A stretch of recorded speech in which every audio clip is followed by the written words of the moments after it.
Good afternoon and welcome to my garden, and today's story is The Building Boy by Ross Montgomery and David Litchfield. It has a bit of a sad start, but it has a really happy ending.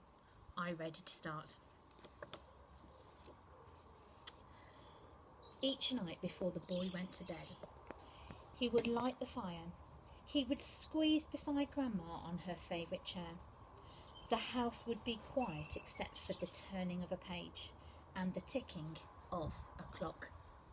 And Grandma would show the boy her photographs.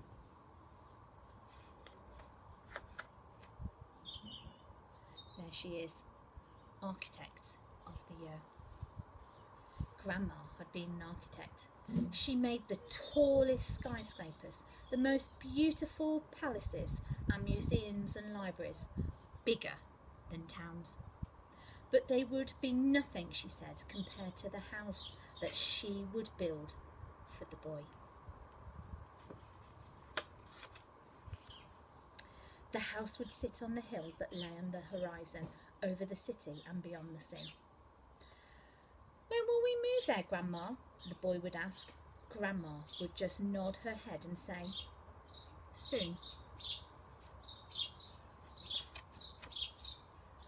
But Grandma was getting old. Too old to make houses. Soon she was too old to make dinner. And then she was too old to climb the stairs.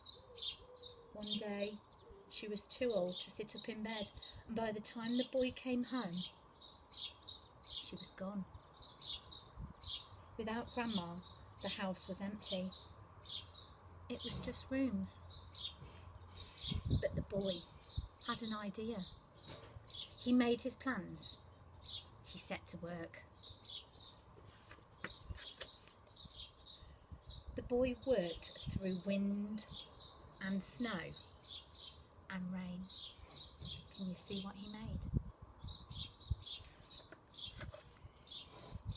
And when the work was done, the boy looked into the eyes he had built himself and he said, "Grandma, wake up!" All at once, as if the stars had leapt closer. With one swipe of her giant hands, Grandma grabbed the boy, raising him high above the roof tiles on her head. She was alive. "Grandma!" the boy gasped. "Is it really you?" Without warning, Grandma leapt into the air. She cleared 6 gardens in a single bound. "Stop!" the boy cried. "Where are you taking me?" They flew at a sprint over moonlit fields, leaping over hedges, scattering the hares. The boy's lungs throbbed with the cold night air, and his ears rang with the clang of Grandma's great metal feet on the stony ground. "Where are you taking me?" he cried again.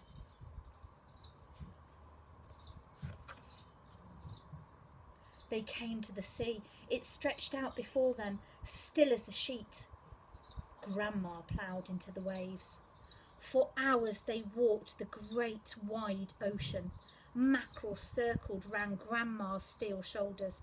Clouds of ocean sand billowed beneath her with every step. Starfish caked her metal ribs like the hull of a sunken ship. Soon a city rose out of the water. Grandma flung herself straight onto the rooftops. A forest of street lamps and skyscrapers flew beneath them. "Stop!" the boy cried. But Grandma ran on until the sounds of the city were lost behind them, and there was nothing but the wind on the hills.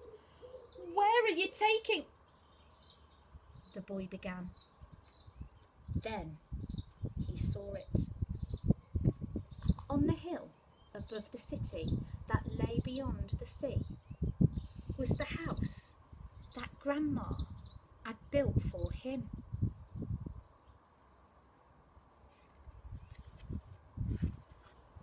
But the house had never been finished.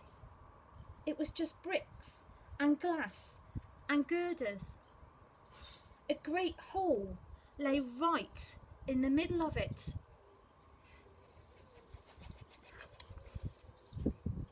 "Welcome home," said Grandma. "I can't live here," said the boy. "It's only half a house. How will I ever finish it?" Grandma smiled.